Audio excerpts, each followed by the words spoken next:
Hello, everyone. I'm Prasad Kudche, your podcast host for the podcast Parallel Perspective. Today, we have a very honorable guest, Mr. Brigadier Neil John. Welcome, sir. How are you? Thank you very much. And it's a pleasure that you're here. Yeah. And I'm doing this with you, and I'm quite excited about it. I would like to tell my the viewer also that I've come to Mumbai specifically to meet John, sir, and then I've got this opportunity that I can host this podcast for you. And I'm very thankful, first of all, for giving me time. And I understand, busy schedule, but I'm really thankful that we have connected and I'm getting this podcast with you today. It's always very encouraging because young entrepreneurs like you coming into the market and into the digital world and getting leadership values into the atmosphere where people can actually look at them and inculcate some kind of spirits or ethics within their leadership. I think you're doing a fantastic job. Keep up with the good work. And all I can say is all the best. And I hope whatever we give you now today is absolutely fruitful and works for you. So, to begin with, first of all, I'd like to tell you that I have never met a person with your rank. I have met till captain rank or the below that.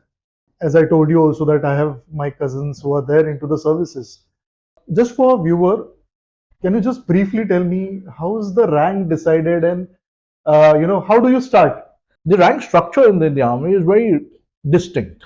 Fine. When I got commissioned into the Indian Army after I joined the Indian Military Academy, that is in June '92, I was given a rank of second lieutenant.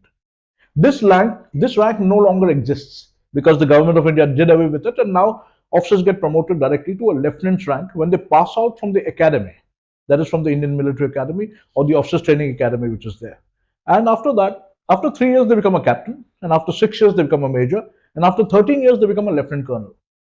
Till you become a lieutenant colonel, you are along with all your course-mates and batchmates. You keep going higher and higher along with the course-mates. And you have two promotional exams that are there. Promotion exams which you need to pass to attain the next rank, and which is very simplistic. And you get multiple attempts to pass this exam. So you have an exam called the Part B exam, and then you have an exam called the Part D exam. So Part B is from lieutenant to captain in that age, and Part D is from major to lieutenant colonel in that age. So you pass these exams, you become a lieutenant colonel. Once you become a lieutenant colonel, then the problem starts. The Indian Army, as it is, it's a very steep in its hierarchy. The triangular hierarchy is very steep. The baseline, you like in my batch, we passing out, but reach the apex level will be minimum, not even 1%. Okay. So at every stage, till lieutenant colonel, you are stable. Lieutenant colonel and beyond, then the merit comes into question.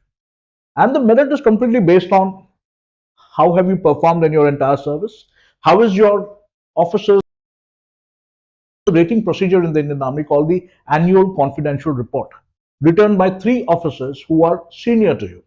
One is the one who's supervising you directly. He's called the initiating officer. Then you have the guy who's above him. He's called the reviewing officer.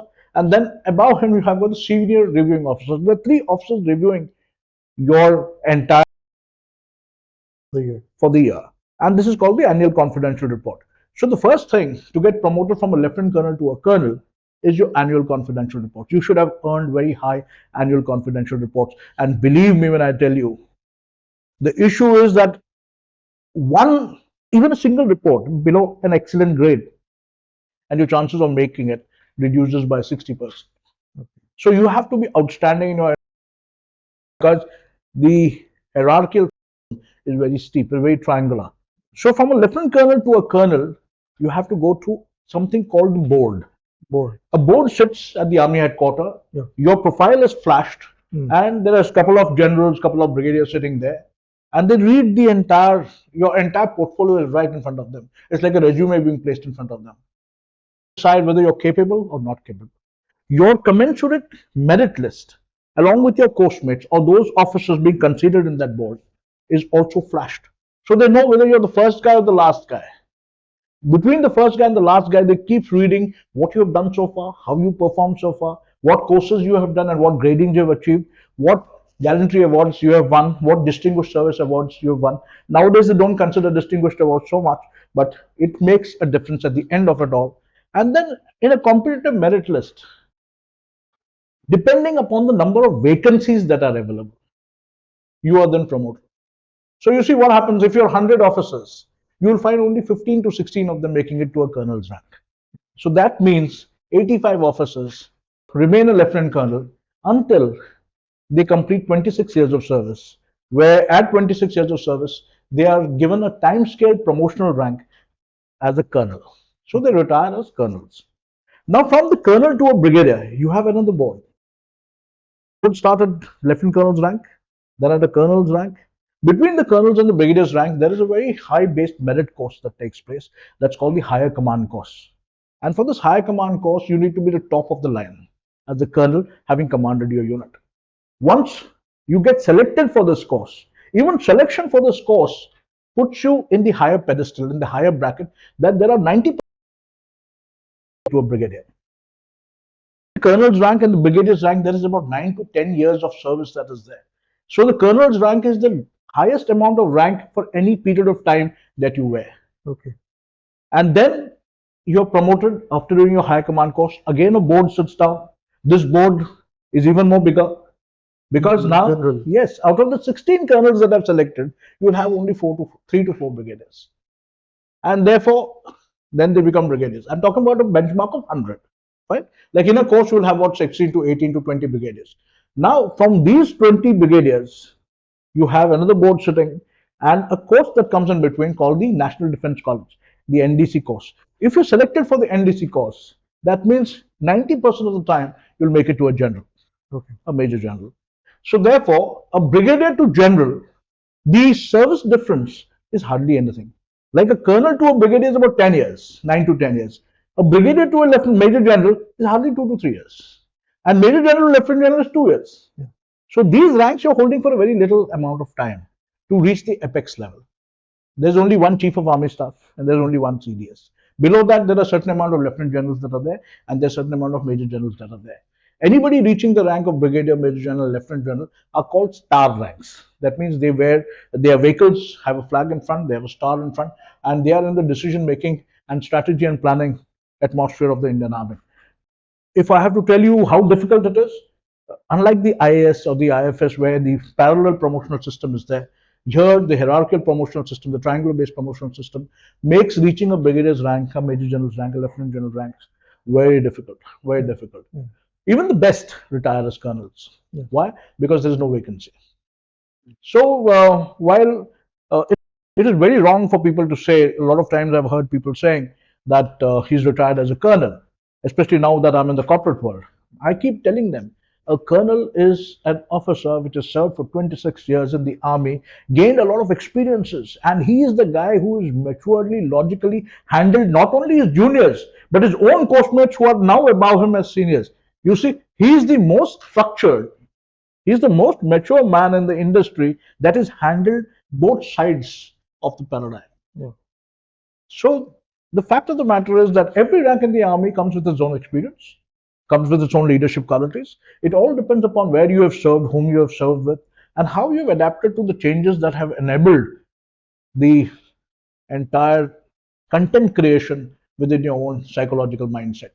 Leadership is all about experiences. Correct. And these experiences basically come to the fore when a crisis develops. Correct. I've seen the best predicted leaders waver and fall flat during a crisis. And the ones that you thought never had it in them actually went up, stood up, showcased leadership skills which were unimaginary.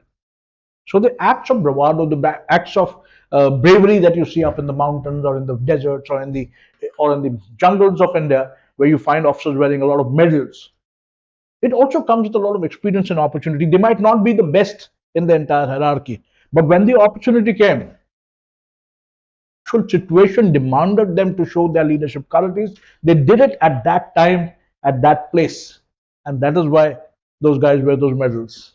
It is not that the others are weak or others are not courageous. They are equally courageous, equally weak, but only some of us get the opportunity to do what we do and showcase the leadership qualities. One of the biggest reason why I wanted here to be with you, and as you rightly gave the example of the corporate world, now you're into the corporate world. I have seen that the most important trait required in corporate world is leadership, rightly pointed out. Second is decision making. The stress with any human today is not about work, not about pain, it is about decisions not being taken. Third thing is, say, the discipline, then the planning, and then your mental toughness to execute it. Now, as we go on, I would just like to start with leadership. What do you feel is the most important aspect of leadership? And can you just give me one example? I mean, it's little diluting to say example because this is a real life situation that you have gone through.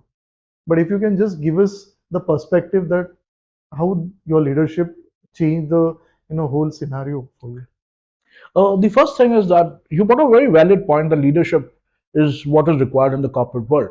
It is not that the corporate world is devoid of leadership. They have adequate amount of leadership and they have evolved their leadership along the corporate lines. But I think there is something more than leadership that military men come with. And that is basically integrity. Military comes with integrity. He comes with absolute diligence and integrity. And this integrity is there for him to showcase, to show, to display, because he is living on integrity. Naam, namak, or nishan. These three things matter to him. Because see, what happens is when we join a unit, when we get out of the academy, when we become officers, we join a unit. Like I joined the 69th Armored Regiment. It was a tank unit located in Sangrur and Punjab. And badge. You wear a badge on your cap, you wear a badge on your belt, and that becomes your nishan. And that nishan stays for you with you for life. Correct. And that nishan basically demands from you officer-like qualities, leadership, integrity, discipline, etc., etc. So whatever you're building as a future, the foundation is in that regiment, and that becomes your nishan. So integrity is the first quality that a military officer comes with because he's regimented. He knows that this is it. This is the way I have to showcase. This is the way I have to play the entire game, which is coming up in the Indian military, according to the norms that are set by that unit or that regiment. I've been very lucky to be in one of the finest units of the Armored Corps called 69 Armored Regiment, and they groomed me excellently. I had fantastic officers who told me when I was right, who gave me a shabash when I was right, and who admonished me when I was wrong. And that is what mentoring was all about. Unit mentoring was all about. I had a subaltern, he called a subaltern, who is above you, and for the first 3 years of your military service, he's constantly grooming you. What to wear, what not to wear, where to sit and how to sit, how to address and how to talk, how to articulate, and in operational areas, how to conduct yourself operationally, thinking bigger than the scenario that is already presenting itself. This mentoring takes place there. And therefore, you get imbibed in the culture of a unit. And that culture brings you something called integrity. Now, integrity is something so beautiful that within integrity lies discipline. And within discipline lies leadership. Initially, everybody says, "वो हवलदार है." Just for an example, "वो हवलदार है." Oh, he's a lower rank Havaldar. He's an NCO, non-commissioned officer. But that Havaldar is also displaying leadership qualities because he is controlling 30 men, a platoon. Now, these 30 men listen to everything that he says. They wake up at the timing he gives. They fall onto parade on the timing that he has whistled upon. They are there, turned out in the right kit, and they are doing exactly what is being told to them to do. And that Havaldar is showing leadership qualities there because even if one individual from that 30 turns out to be a rotten apple, all 30 can be subsumed. Like for me, you asked me a question, where did I display the best leadership qualities? No, leadership qualities in the army are constantly displayed at every rank and service. I will give you an example. When I was a captain, young captain, there was a new commanding officer that came into my regiment, in 69 Armored Regiment. His name was General Rajan Bakshi. Very fine officer. He had come from another very fantastic unit called the 17 Pune Horse. And this officer came and he wanted us to do well. And the first time we had something called the annual field firing, where the regiment did not perform up to his expectations. So he thought that this is not what he's come here to do. He, as a commanding officer, he wanted to get the best out of us.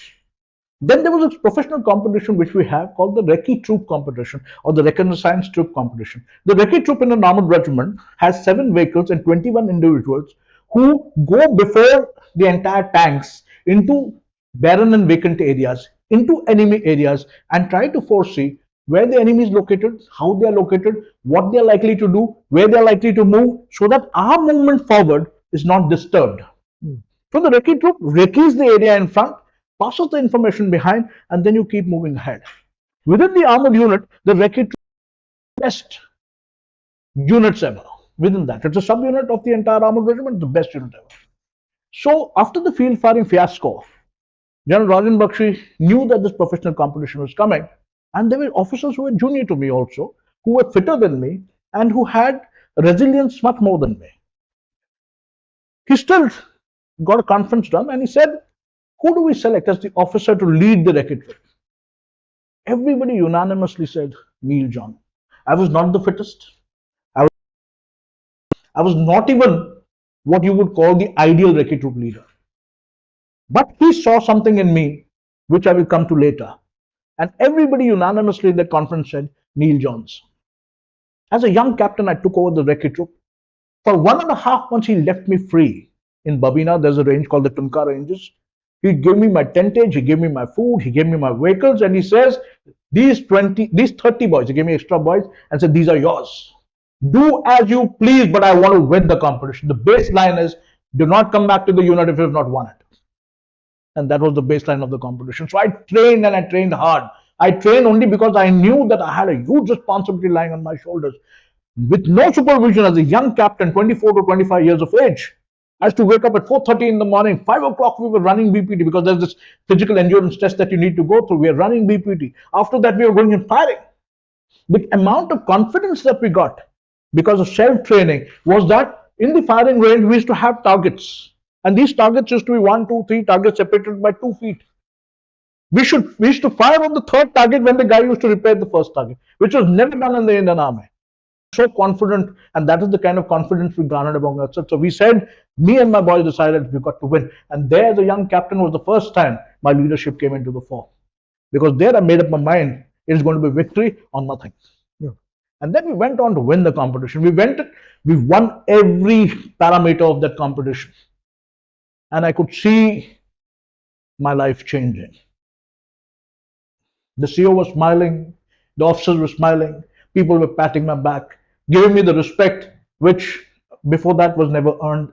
And suddenly we had won the competition. These 21 boys, I'm talking about 27 years back, these 21 boys till today call me up every third or fourth day.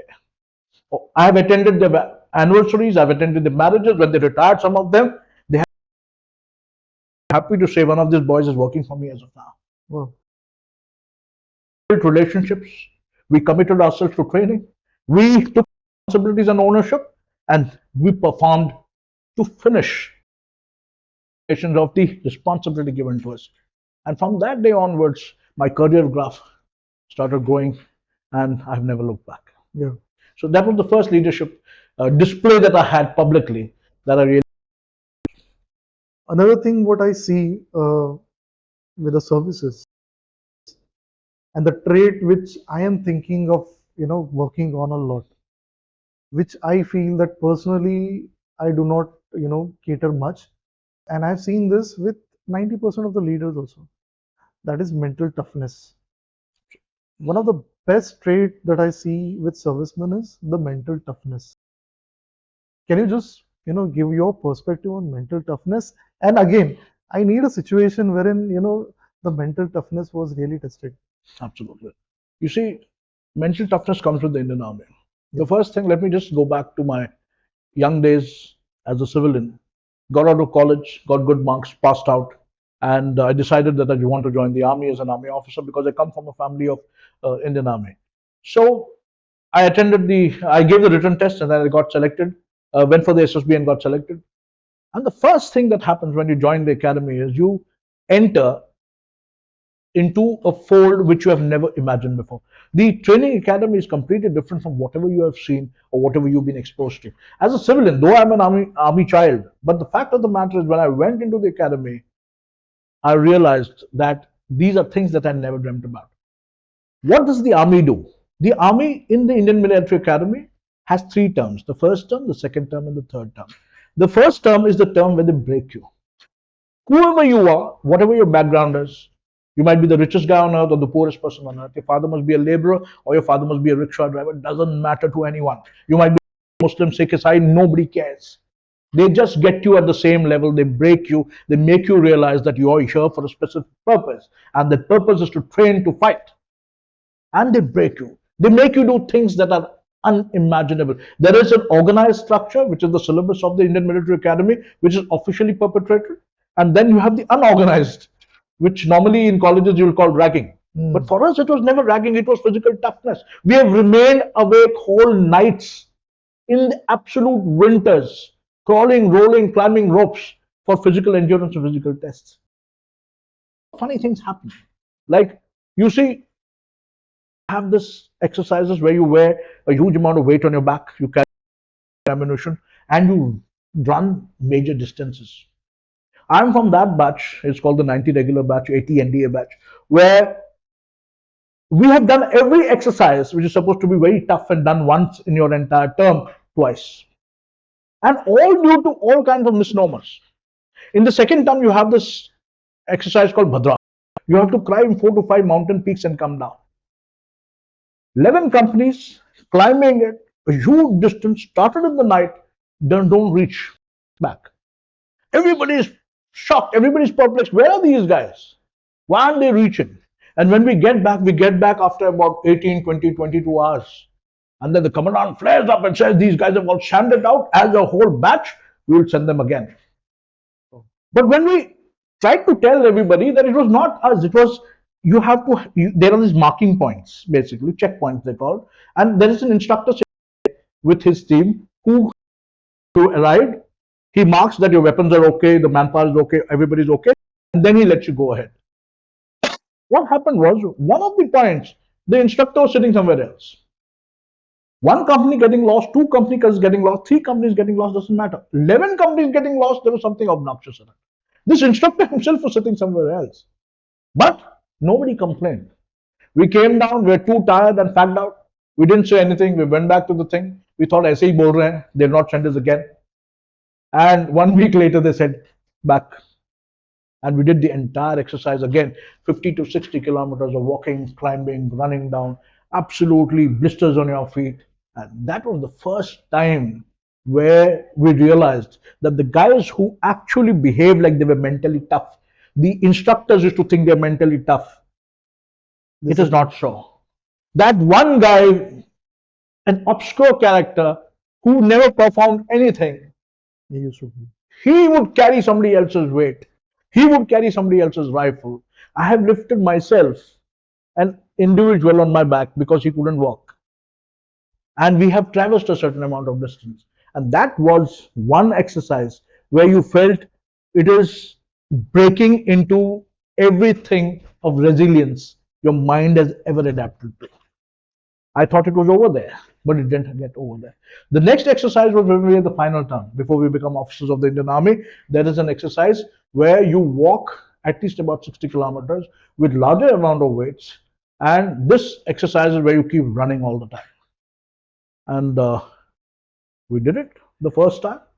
And that day, there was heavy rains all over Dehradun. So all the mountain passes, which were normally tracks for us to access the mountains, became streams. And because they became streams, we couldn't find our way. Running is again a challenge. And that was the biggest challenge because everything became a stream. There was no tracks, there was no roads, there was nothing. There were only water coming down. And we were climbing against the stream. And all into the muck, into the slush. We kept climbing. We're supposed to come back in 12 hours. We took 22 hours once again. And by the time we reached, we were drenched, we were tired, we were hungry. There was nobody to even receive us saying that this is the same course that messed up the first time. So these guys have done it again deliberately. Okay. And we said, "Is time to nahi bhejenge." This time they'll not send us back again because they've done it the first time. So this time they'll not. Set it again. And 10 days later they said, go. And this time what they did was, for every 10 kilometers of run, they kept an instructor with you. So this instructor was fresh. You kept running. 10 kilometers, one guy came with you. The next fresh guy came. You are not fresh. You are running. And the next guy came, and the next guy came, and the next guy came, and you're running and running and running. By the time you finish, you're almost crawling on your knees because you just want to finish the damn thing. Your, when you have these kind of runs with that kind of weights, your ये सब छिल जाते हैं. All your back and all get sore. Sometimes they bruise. The worst is if you're not wearing the right pair of shoes and right pair of socks, your bottom of your feet get so many blisters. Those blisters come, they go, they bleed, and when you remove your socks, you see them soaked in blood. And that is the kind of mental breakdown you keep having. But I've never seen people give up, because you're in a group, you're in the same age, and everybody wants to finish, because they can see that he's going to become an officer in the next 25 days, and he needs to do this, because if he doesn't do this, he doesn't become one. And they break you, and that mental resilience really builds up and enhances your own belief system that you have a. Here another point is, you gave the example then that you had to, I guess they call it buddy, right? The term is buddy. You have to pick up your buddy, and it is your responsibility that either you or the buddy has to complete it. Absolutely. So everyone is given a buddy in his the army always functions in buddy pairs. Yes. Even you're in field, even in normal circumstances, even the Jawans are told you'll always be in buddy pairs. In the field, even if he has to go to the washroom, which is outside, the toilets are normally outside, the buddy like in the glacier and all that, you always have to go as a buddy pair. Because sometimes we have incidents where people have gone alone and got dropped, fallen into a crevice, or gone and something has happened to him, and some accident takes place. So we always have a buddy pair. Okay. Yeah.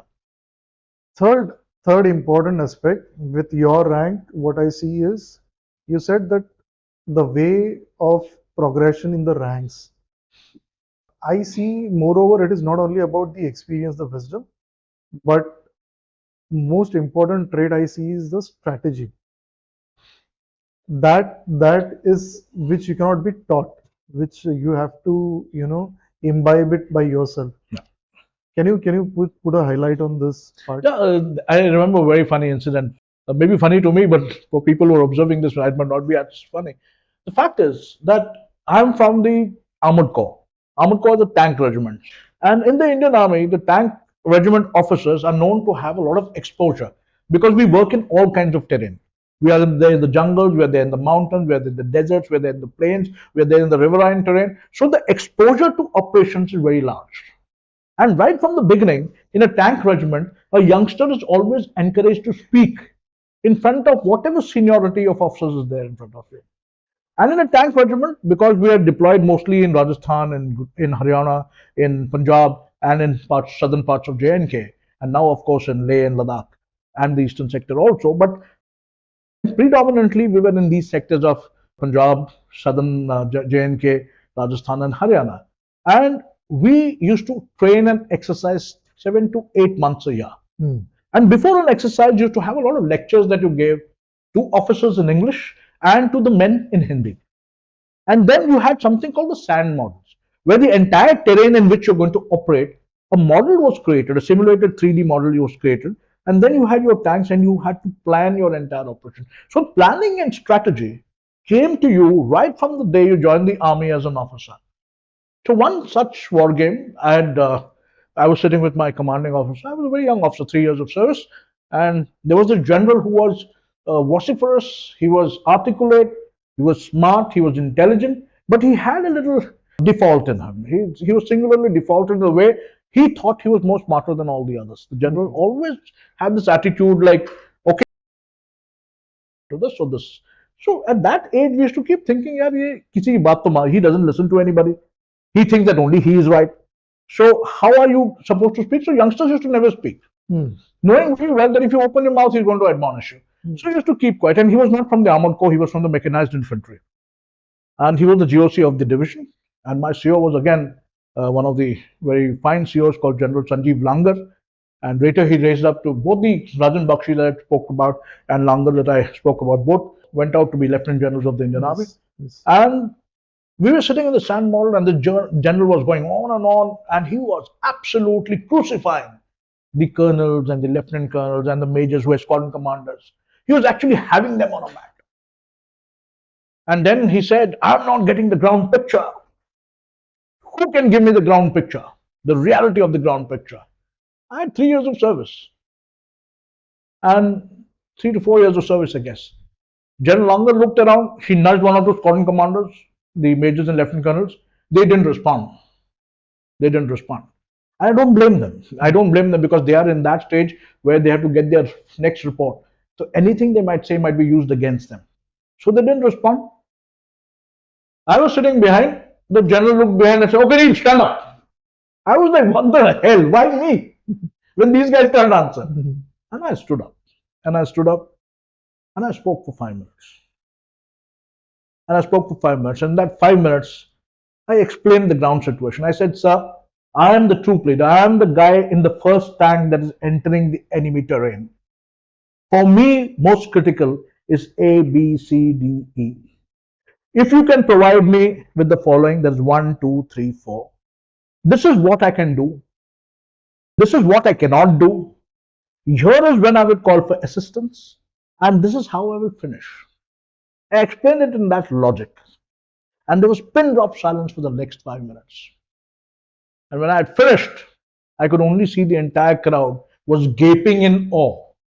I sat down. My CEO was smiling. The general Saab kept looking at me, didn't say a word. And he stood up and said, "Okay, gentlemen, let's go for tea." And that is the first time I realized that I had been given the power to speak by my commanding officer, but with one look, saying that, "Okay, Neil, address it." That confidence he had that I would take it on. And that confidence only came because I had served on ground. In the Indian Army, if you have not served in the terrain that you're going to be fighting in, you can never win that war. Because if you do not know your basics, that is the ground, then everything else is superficial.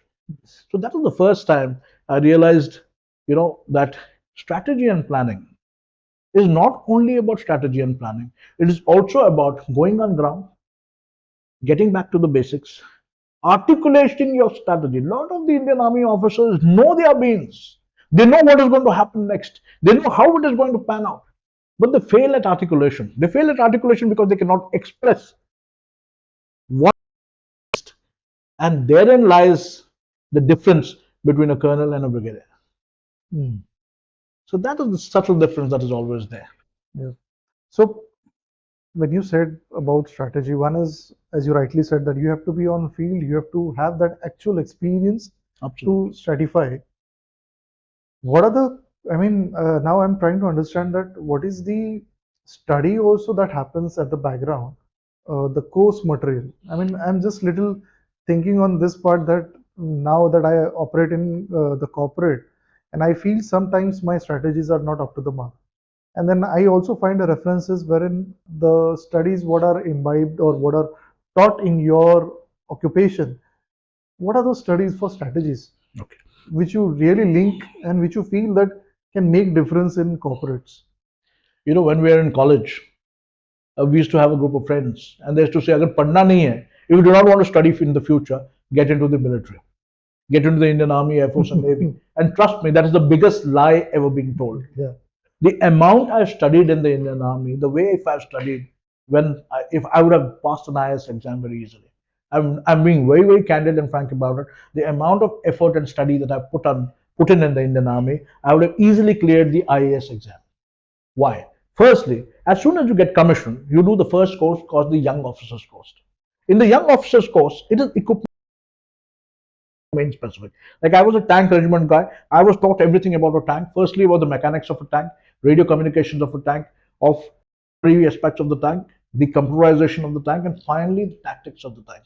And in this tactics of the tank, what is to happen is you used to be taken to the field, your tanks used to be taken to the field, you used to plan out your entire operations, and then you needed to move. And there were always two sides to this. Some officer who was your own course mate and competitor used to be playing the enemy. You see, you're playing blue land and red land. That's what we call them in the army. And that is the first time you're actually gaining experiences on ground, on your subject matter, onto the equipment that is going to be part of your lifestyle henceforth. And you're planning and strategizing for an operation at the basic level, that is at a troop level. A troop means 3 tanks, with just 3 tanks. Then the first time they inculcate thinking prowesses into you. What do you need to think about? That is the first time it comes in. You study and study.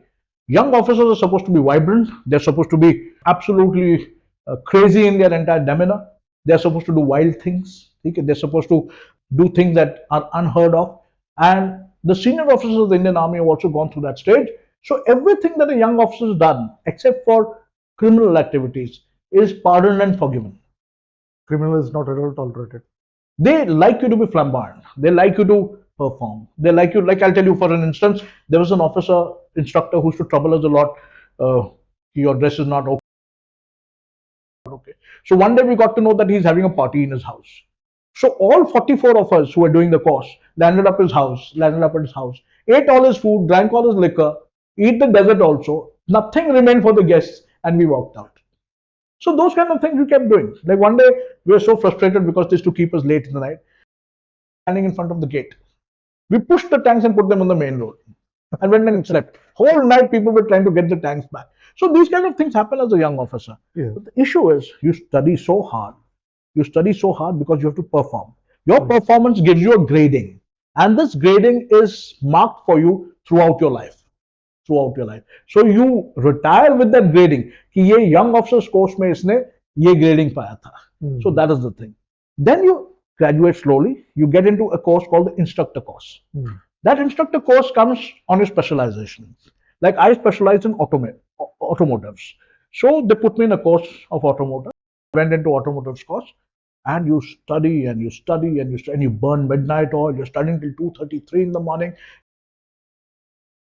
because your PT is never excused. Physical training is never excused, and you're awake weekends when everybody's partying. You're still studying, and people say, "यार ऐसा क्या है इसमें?"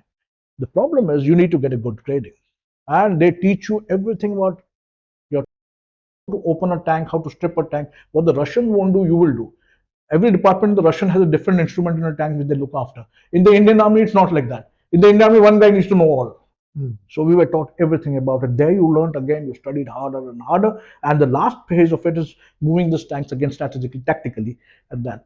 The third course that you do is the junior command course. This is the best course of the Indian Army. This is where the first time you're going beyond your own domain. You're integrating seamlessly with people. You're incorporating strategies of other arms and services like infantry, artillery, engineers, signals, ASC. Everybody comes into the fore, and you're planning strategies along with them. This course is all about tactical grooming. That means how to fight all integrated elements. And this is basically one up. That means you're studying it at the first we're studying it at a tactical level. Now we're studying it at an operational level.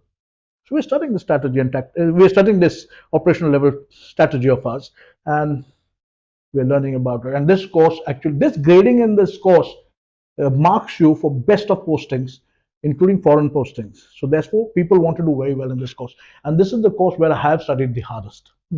After this, you have this. You then start studying for something called the Staff College course. The Defense Services Staff College is located in a very beautiful and salubrious place called Wellington. That's in Kunur.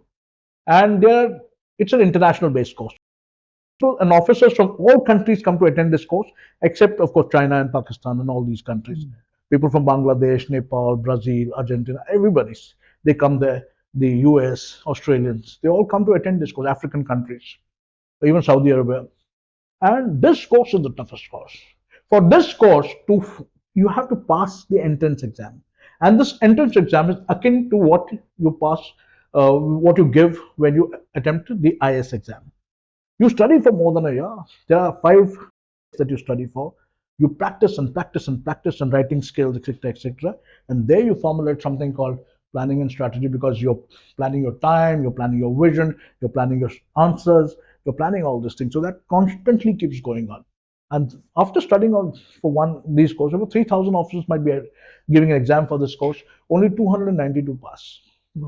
So just 10%, more or less than 10%. Absolutely. So 292 passing all of that. And then what happens? Once you attend this course is for a period of 11 months. Once you attend this course, you are into a different league.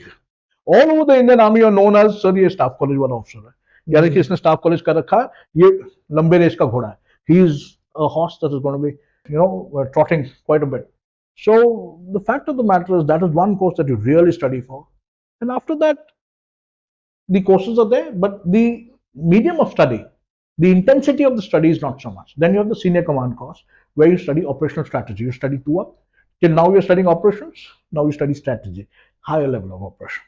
Then you have the high command, which is a merit-based course completely, and then you have the NDC. So you study and study and study all your life. In between, you have the promotional exams, Part B and Part D. Now, if you don't pass Part B, you'll never become a major. If you don't pass Part D, you'll never become a lieutenant colonel. So you have to purposely study to pass these exams. Okay. So you're constantly studying, and when you're studying naturally, you're gaining a lot of knowledge. When you put that knowledge onto the field, you're gaining experiences. When you carry the knowledge and experience back into your subject matter, you gain something called logical thinking processes. You logically start assessing a problem, analyzing a problem, being critical about a problem, and then somewhere down the line, you form your own analogies. Okay, this is what it is, this is how the situation is, this is the best course of action I need to take, and I think by my experience and my maturity, this is the best way forward. And nothing is right or wrong in the Indian Army. But the fact of the matter is that you're still, you all have to go through that. The office of the Indian Army has to go through these stages of learning. Now, another thing I see is the whole system. Again, we can say that system, one of the best system is system of the Indian Army, which sets all the protocols, which sets what has to be done, when has to be done, and who is going to do it. I mean, and that's the discipline which is followed. I guess that is the Bible for everyone. Yeah. Apart from system, I see that this whole ecosystem is made in a way wherein a young chap starts with huge mentorship, and this mentorship continues till they retire. In your complete career, who did you feel was the best mentor, and what was one of the best advice that you have got? See, as per mentorship is concerned, I would be wrong to point out one individual who's been my best mentor. There are a lot of mentors who have given me a lot of opportunities to grow, right? And within that mentorship, they have shown me the avenues that were not actually ever thought about or I thought would be possible. Like when I was a young officer, we had our senior officers that were there of the middle rung who were approachable to us, and I can name them. Most of them have done very well in life. There is one officer called General J.S. Mangat. There is another officer called Lieutenant General Vipul Shingal. They were the middle rung. There was another officer called Jaideep Bhaumik. There was other two officers called Varun Saigal and Sunil Sinha. And there were guys who were junior to me also who at the same time, we went through the rigmarole together, never alone. So I had my guys who were junior to me, a guy called Bertie, and we lived as a team, we grew as a team. These guys were senior to me, but they were mentoring me constantly. But I had squadron commanders who gave me if you do not have the freedom or the independence to go into a situation and learn, you can never learn. You will be biased by thoughts of somebody else. Correct. If you want independent thoughts, if you want out of the boxes thoughts, then you need the independence to function. Yeah. I have squadron commanders who were my squadron commander majors who gave me this independence to function. Like I had Major Pal, who today is retired and settled down in Gurgaon. One of the most finest officers I've seen. He gave me all the time in the world. He used to come and tell me, "Abbe Neil John," this is the way he used to speak. "तू कर जो करना है, ठीक है, लेकिन वापस आके मेरे को ये बताना कि सर हो गया." This is the way he used to speak, and that is the kind of independence I had. I did what I wanted. I came back and told him this is what I did. He never admonished me. He said, "Good, but this is how you could have done it a little bit better." Then we had another squadron commander called Major Ravi Kumar Nigam, fantastic officer, to his own. वो अपने आप में मस्त था. He was in his own world, but at the same time, he ensured that I led from the front. He ensured that I was given responsibility. At the same time, he ensured that I had freedom of action. Then I had commanding officers. I had commanding officers of such high stature that I can't believe that these officers actually existed. They had leadership qualities which were premium. We had Colonel V.K. Vadera, who gave a lot of independence in our function. We had Colonel, that time the CO, Colonel Rajan Bakshi, who later became General Rajan Bakshi. We had Colonel Sanjeev Langar, who again became Lieutenant General Sanjeev Langar. They were mentors who thought beyond the scope. They were mentors who pushed you to your extremes. They were mentors who recognized your potential and told you that you had it in you. Now you need to challenge yourself. They are the people who gave you the freedom to not look back. lot of time in the Indian Army, we don't take risks, we don't take decisions only because we keep thinking constantly, agar main aise karunga, if I do something like this, what will my CO say? Will he like it? Will he not like it? If he doesn't like it, then I'm done for. So I will not do it. So I will take the safe path. There are a lot of Indian Army officers who lose out because they've taken the safe path. There are a lot of Indian Army officers who also have become lieutenant generals and all that because they've taken the safe path. You see, a lot of people who do not take the safe path are individuals with perception, are individuals with ideas, also have the guts where required. And these are the officers normally who don't go very high. Why? Because independent thinking at times in the military is not welcome. I'm being very candid about it. But at the same time, there are officers who have reached the hard way through this independent thinking who welcome it. But there are some officers who don't welcome it. So you have to weigh the both sides of the same coin. The issue is, if I have to rate one single mentor, it is being very impossible. I had brigade commanders who had senior bosses who were not from my unit. I had Major General Chava. The man was brilliant. He always wanted to do something different. His entire focus was, ये तो तू भी कर सकता है, ये तो मैं भी कर सकता हूँ, ये तो वो भी कर सकता है. All three of us can do the same thing. Let's try something else. Let's try something obnoxious, even if it is of losing a tank or a ICV. But let's try something which will give us dividends which are multifold. Then we had one officer which I had dealt with, which I had lived under, fantastic officer called General Mandeep Singh. His thought process was completely different. He used to laugh out of a situation. He had the capability of smiling through the worst situations, and he used to make everybody feel so easy. Then I had an officer called General R.K. Jha, one of the finest individuals I have seen. He had photogenic memory, and he always wanted to do things, but at the same time, he used to just leave you an idea. He never had that idea. He would leave you an idea, and then 3 months later, you went back to him and said, "Sir, आपने उस दिन वो बोला था, you had said this. This is what I've done." And he would look back at you and say, "I knew you would do it." So these are the kind of, and never had to bother about कि मेरे career को क्या होगा, what will happen to my career. I have never bothered about my career. I have said what I had to say where I had to say. I have dealt with situations and said no where I thought it was wrong. I have lived a life by being myself.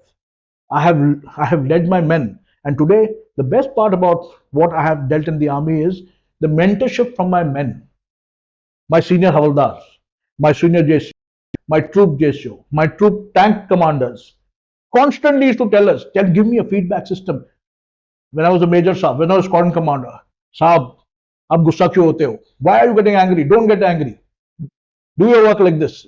You are doing this. This is not right. Try this. These Jawans are the ones who also keep giving you. They are part of the mentorship process. The regiment itself. Then you have senior brigade commanders, Brigadier Harika. I still remember he used to laugh through everything again. So mentorship in the army is constant. To say that one guy has been responsible for mentoring a certain character of you, yes, one guy a certain character, but there have been a manifold of people. There have been people who manifested into me certain qualities that I've imbibed through looking at them, through idolizing them, through being motivated by them. And whatever I am today, all these gentlemen have equal stake at it. And I think whatever I am today, I should grant it to all of them. And I think mentorship in the army is all okay. The mentorship that you get at home, a supportive wife, supportive children, is something that you cannot. If you do not have a spouse that you come back to smiling, if you don't have a spouse who can hold your hand, if you don't have a spouse who can tap your back and say, "Okay, I know you're stressed, now relieve it. Let me make you a good dish." I was going to come on this point. Best that you've connected, but this is one of the most demanding work. It is demanding in both ways, mentally also and physically also. Yeah. How was your experience? Like, you have serviced at all the destinations in India, majorly. Yes. Which was one of the toughest for you as well as for your spouse? I would say for your complete family. And then, how did you balance it? My toughest tenure, I have been in very tough situations. I've been in counterinsurgency operations in J&K, where I won the Sena Medal for gallantry. Yes. And after that, I have been in multiple locations wherever. I also commanded an operational nuclear brigade, one of the few officers that command operational nuclear brigades. I'm one of them. But my most trying tenure was my last tenure. That was Manipur. Initially, when I went to Manipur, it was all very beautiful, very spectacular, very green, and very peaceful. Very important people, loving people all around. I'm sorry to interrupt you, but can you just take us back to the timeline where you were placed, and then just give a little brief? I mean, if you're okay to share. I'm okay with it. I'm Yeah. okay with it completely because I was the senior instructor in the Defense Services Staff College. Staff College, like I told you, is one of the most prime institutions of the world today. The Indian Staff College is looked at as one of the most fantastic training establishments ever built by our military. So I was the senior instructor there, and I was heading something called the Charlie Division. And I had about 68 officers of the Indian Army and about totally 112 officers of different arms and services. Therefore, the Air Force, the Navy, the Coast Guard, the BSF, and Foreign Army instructors under me. I had about 8 military Army instructors and about 6 Navy and Air Force instructors who to serve under me. And from there, I finished about 18 months there, and I got posted to Manipur. I landed up in Manipur. When I landed up in Manipur, I saw that the station at Manipur is called Lima Kong Military Station.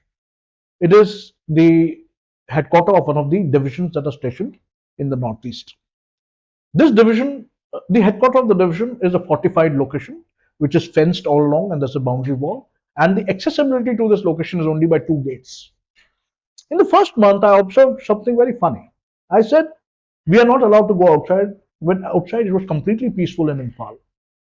Civilians are not allowed to come inside to actually see what a beautiful cantonment we had. We had facilities that were amazing. We had a huge auditorium, we had squash court, we had tennis court, we had golf courses, we had everything there. We had trekking areas where you could trek up the hill slopes peacefully. When I landed up there, the first thing that I did was I met up with the local authorities. I met up with the security providers, and I told them, "Is it a problem if I let my Jawans free for them to explore Manipur as a state?" They said, "No, there's no problem. You can do that." But why would you ask? I mean, it was not allowed. It was allowed. But what happens in Manipur? Suddenly, what happens in the entire northeast is there's an underlying friction that is between tribes, which normally, because we have tenures of only 1.5 to 2 years, we're not aware of. Once upon a time, we used to control the entire situation because we were embedded into the situation. We used to look after these operations. But now we don't look after these operations. The Assam Rifles, which is a different sector of the military, they look after the operations in Northeast. And the Assam Rifles are basically belonging to the Home Ministry, not the Defense Ministry.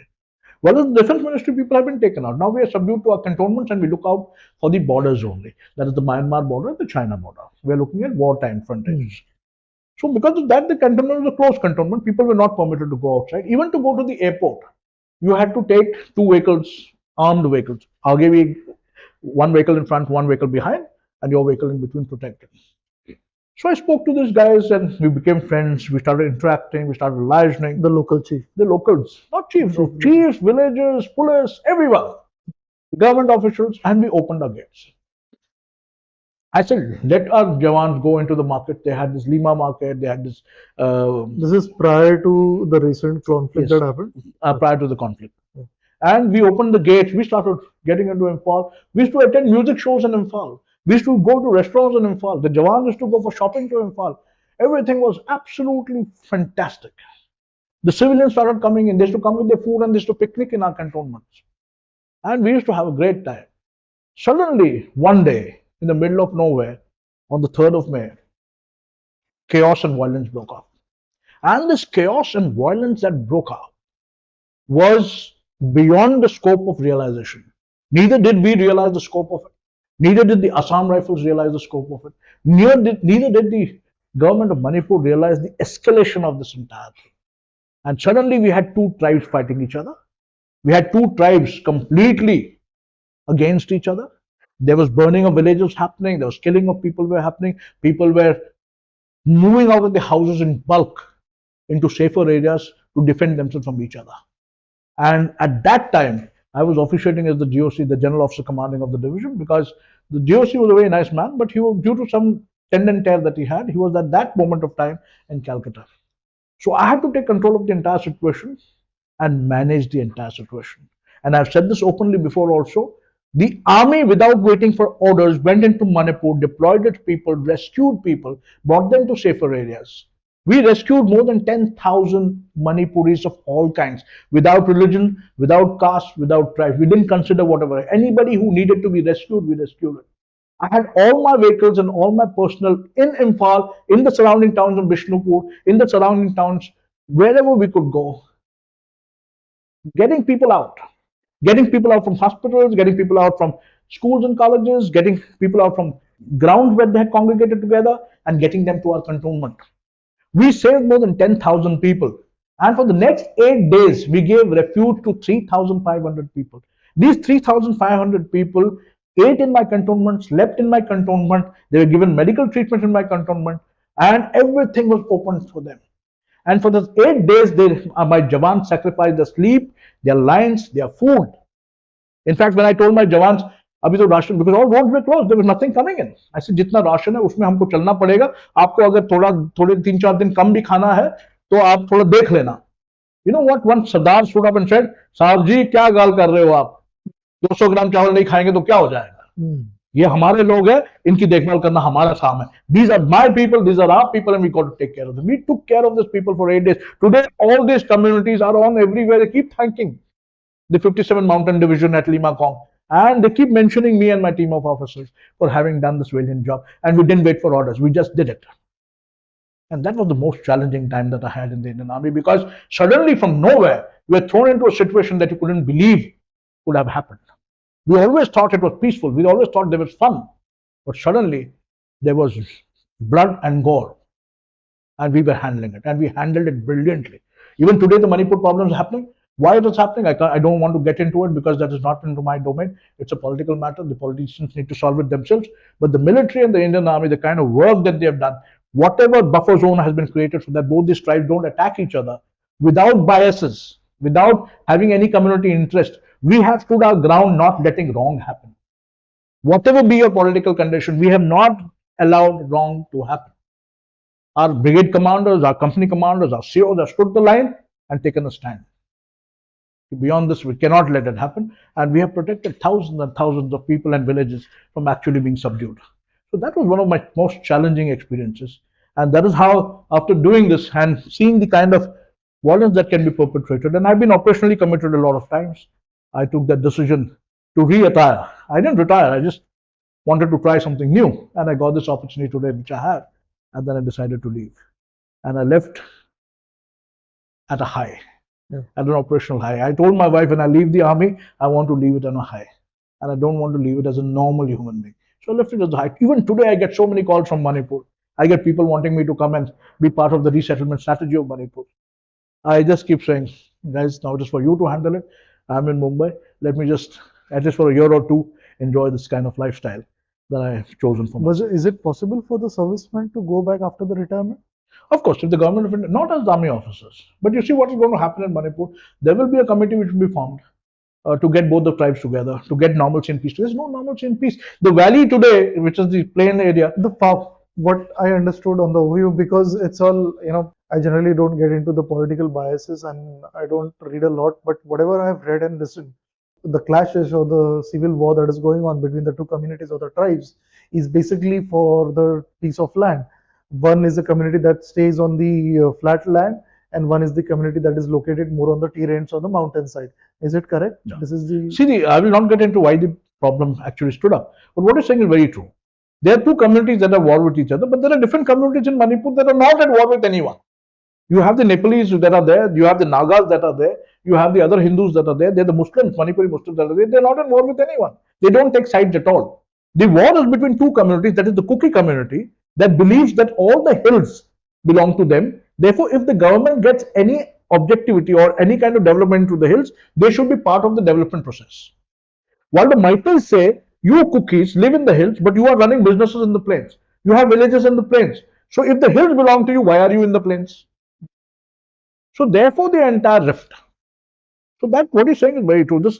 But can it be solved? Yes, it can be solved. How it can be solved? The government needs to come out very strongly and admonish all kinds of violence, take back all the weapons that have been given out and looted or whatever you say, and get them back, send all these trouble creators back to where they came from, and get peace back into Manipur. If we do not get peace back into Manipur, this peace is ready for exploitation by external elements, which is the worst case scenario for us as the military to take control of at a later stage. So we need to realize that, and we need to push for peace in Manipur. Who is right, who is wrong is not for me to say. It is not right. But the worst part is, what breaks my heart is each community calling the other community terrorists. For me, the definition of a terrorist who is an anti-national. Both these communities are not anti-national, they're heavily Indian. They both fly the Indian flag. The Kuki community is fought in the INA with Subhash Chandra Bose. The multi community, they have so much of people in the Indian Army. The largest amount of officers of the Indian Army today, initially is from Punjab and second is from Manipur.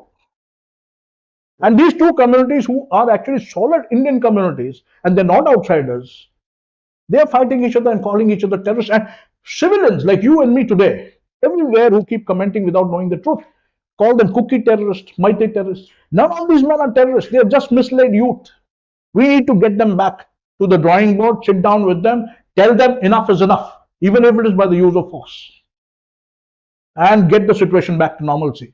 We need to do it fastest before we let external turmoil join in. Now, what interesting part over here I feel is a civilian will never harm any other civilian. Civilian, in a way, I've been like, if I've lived a normal civilian life, I do not have a guts to pick up a gun and kill someone, or I cannot actually do it. Maybe in a rage, once in a lifetime, a person might kill someone else. What I see over here is these are people who are behind the civilians. Is it your experience too? Yes, because you're dealing. I guess the toughest part to deal over here is they are civilians, and you cannot deal in the organic way of military and go and beat them or kill them. Absolutely. Now and do you also feel the same thing, that these guys who are making the mess out of here, they are not the civilians? See, what is happening is Manipur is a very different kind of a situation. You have the Meitei community and they have the Kuki community. The Kuki community blames the Meiteis for getting weapons and all that from across the border in Myanmar. The Meitei community also blames the same thing to the Kuki community because they have thoroughfare into Myanmar. They have relatives living in Myanmar and Mizoram and all these places. The issue is that who is running the agenda? Who is running the agenda? We got to get down to the basics as to who is running this agenda, who is keeping this violence alive. Any situation in India where people are roaming freely with weapon systems and vehicles and wearing police uniform who are not policemen would have been culled and curbed immediately. But this is not happening here on both sides, both the Kuki community and Meitei community. They're wearing combat dresses and moving around. How can we allow this in a country? Is this Congo? Is this Sudan? This is a democratic Republic of India. We have to be going by the rules of the Constitution, put an end to this, give back army, the AFSPA, Armed Forces Special Powers, and get these guys back to the barracks. There are elements that have come from across the border who are basically local elements that were sent out because of camps. They've all come back again. Their weapons need to be taken back. They need to be sent back from both communities. And Manipur needs to be stable in the form of getting back the military to bring back peace.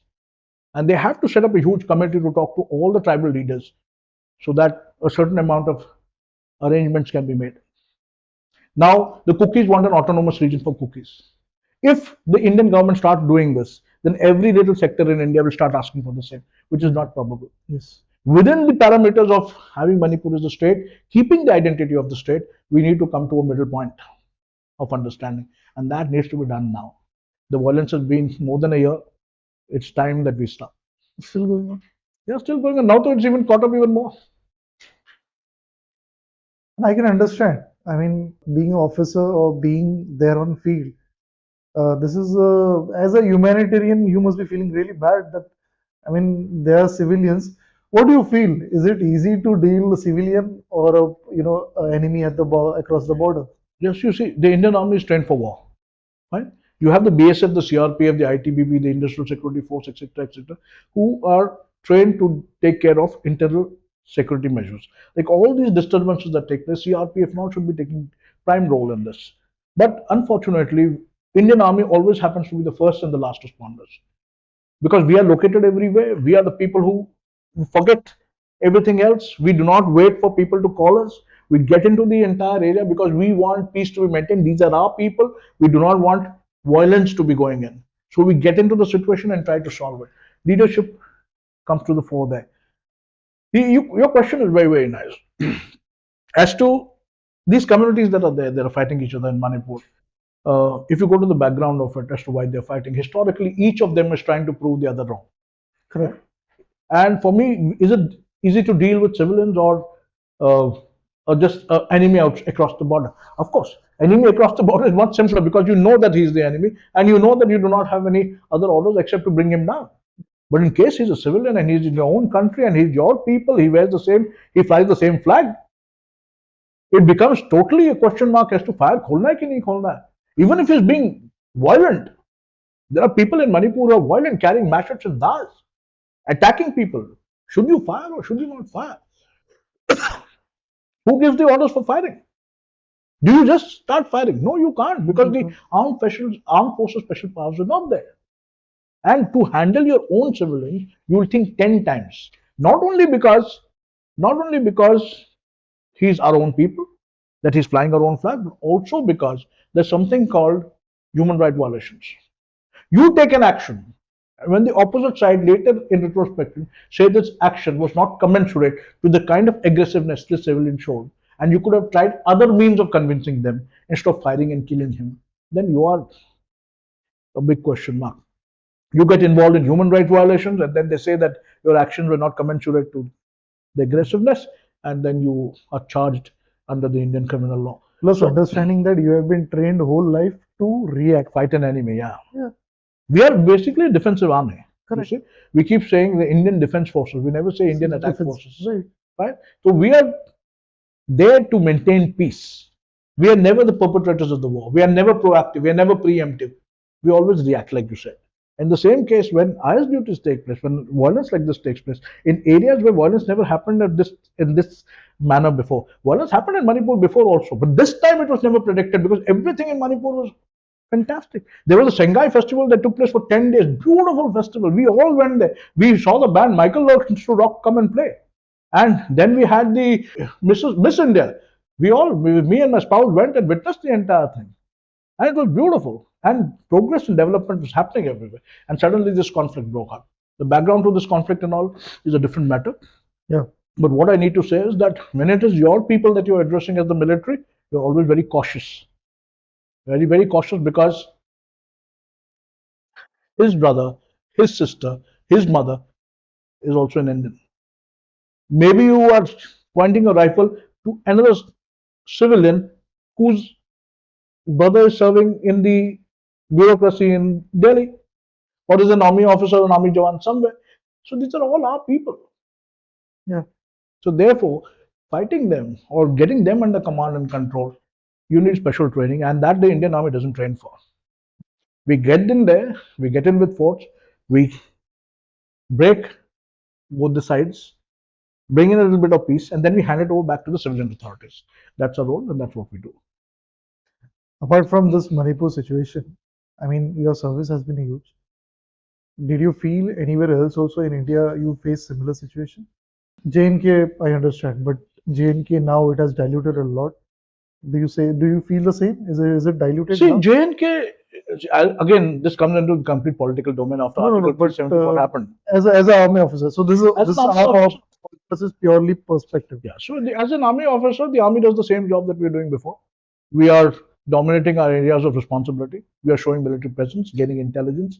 Any individual who is not recognized and is coming with an intention, a malified intention, we take care of him.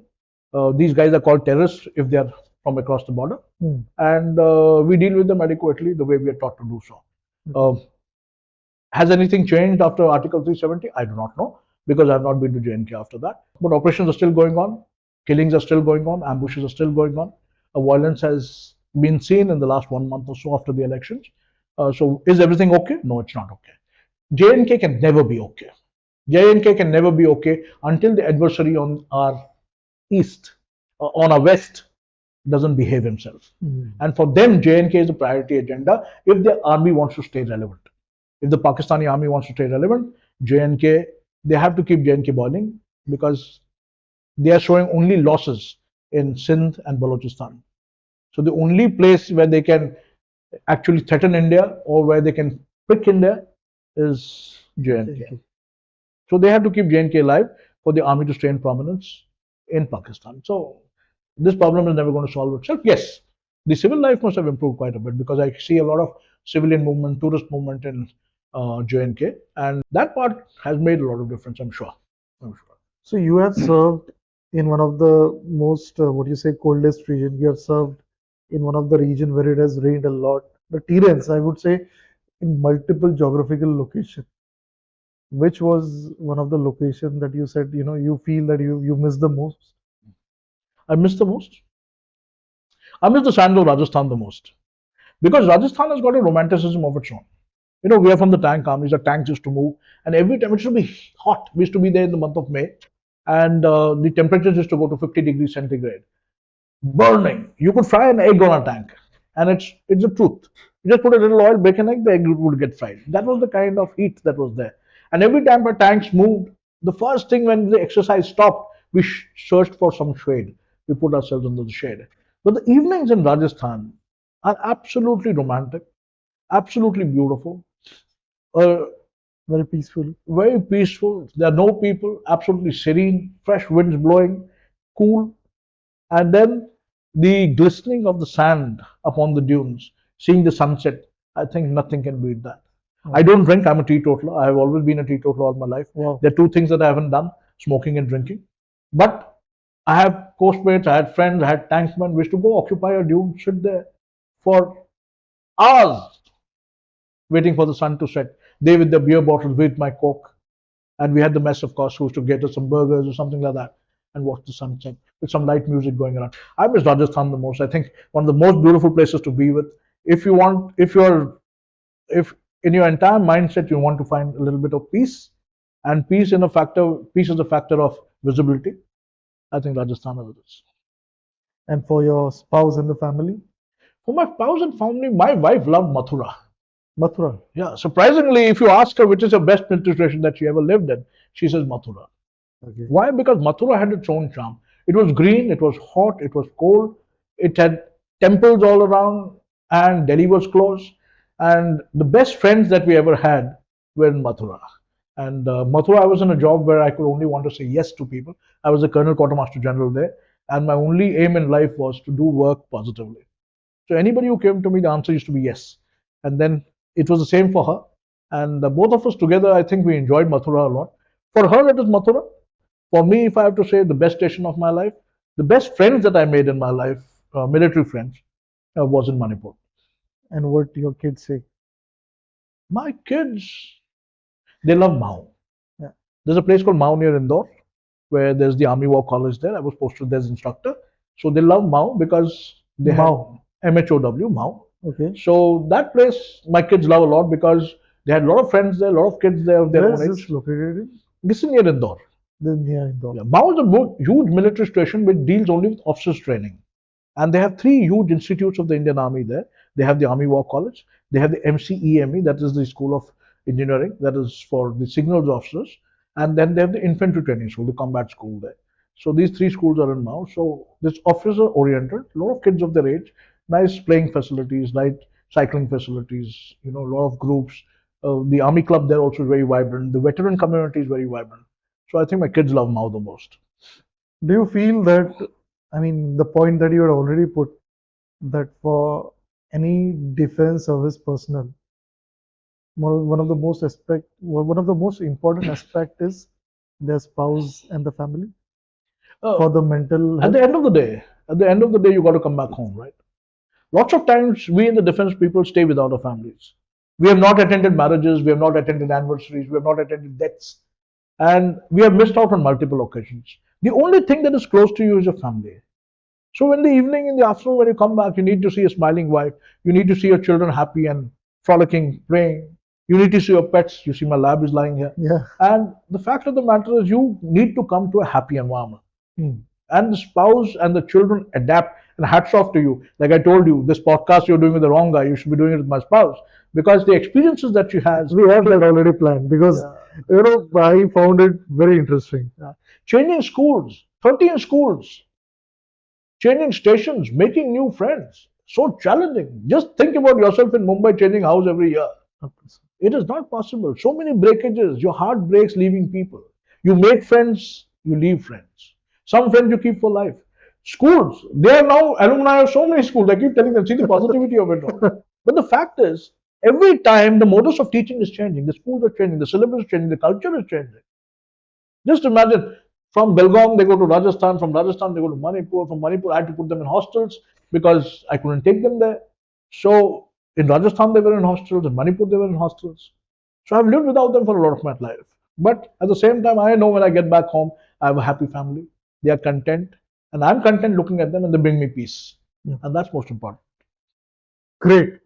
I guess, I had a very interesting time with you. Thank you very much. And I have few more topics to dwell around, which I feel at your rank with you. I would say, I mean, now with what I've understood from you, it is not about the rank.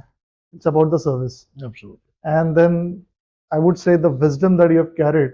I have many more questions. So hope I'll have one more podcast with you. Absolutely. And I hope I've justified your time with this podcast. And I'm sure have you enjoyed it? I've enjoyed the podcast completely because I've been able to speak to you very candidly. Yeah. One thing I want to say before you end this podcast is, for all the youngsters who are in India today, the Indian military is one of the best professions that you can have because it is the only profession that affords you respect beyond religion. Yeah. Today, what I see in this world is Hindu, Muslim, Muslim, Hindu, and all these problems happening. The Indian Army is so secular. I'm a Christian officer. I have never ever felt that somebody is not in the same league of divinity as me. There are no biases. Everybody is an equal. You might be a Hindu, you might be a Muslim, you might be a Sikh, you might be a Christian. This is one organization where we don't talk religion, we don't talk politics. We serve our nation with pride. We are patriotic to a cause, and we are absolutely strong about our faith. And our faith lies in our unit and our regiment. एक बार हमने unit का नाम और निशान कर दिया. That is all that matters to us. Because you see, in war, you might be a Muslim and I'm a Hindu. If I'm injured, it's your blood that is coming to me. Correct. So we are all brothers, and we all work together for the Indian military. And I think there cannot be any better organization than this because the adventures, the challenges, the flow of adrenaline. You want adventure? This is it. The Indian Army will give it to you all. Good that you put this point. Many of my previous podcasts, I do ask all our hosts, the guests, that what advice would you give? I'm learning to stop saying advice. Reason being, again, the perspective building. Secondly, what you said, it is a suggestion. And I'm keeping that suggestion for the next podcast too. Absolutely. Thank you, Brigadier Neil John, sir. Thank you. I had an amazing time. Thank you for the, for hosting this event. The podcast. Thank you for giving me the time.